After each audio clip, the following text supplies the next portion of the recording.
Our challenge was to design a 100% cardboard bed. A bed that's easy to assemble, that's strong, and that's durable. The Olympic Committee publicly stated that they wanted the Games to be, the most sustainable Games. So with our network of plants across France and with our recycling facilities, we were able to offer that solution. Il y a eu beaucoup de moments de beaux challenges. Donc la phase de conception, les tests pour valider le produit, le prototypage et enfin la validation avec le client que nous serons partenaires uniques sur ce sujet-là. So what was vital is that we build in circularity in the entire process. So starting with the raw material, production, and at the end, the recycling of the bed. And to do that, we used our extensive network of designers to optimize the design, our expertise in production, and our unique recycling know-how.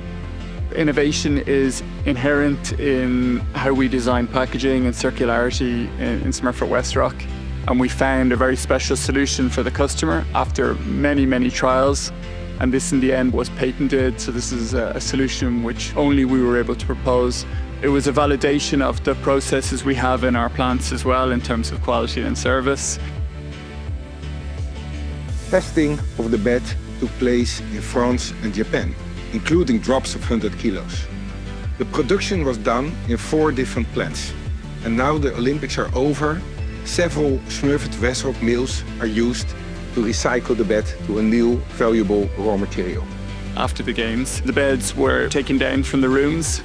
They were crushed, and then those bales of pure corrugated, so it's very clean waste, were then distributed to our paper mills in France. Then that paper, we use that as our raw material in a corrugated plant like we're in today. We take those reels, we make that into corrugated board, and then we print and cut the board and make it into boxes, and the cycle continues. We were able to showcase all of the capability of Smurfit Westrock France, from paper, design, manufacturing, recycling. The final result is and was fantastic. The bed was easy and quick to assemble without sacrificing any of the durability. And at the end, more than 16,000 beds for the Olympics and the Paralympics were used. Avec toute l'équipe, c'était vraiment beaucoup de fierté. On était très contents.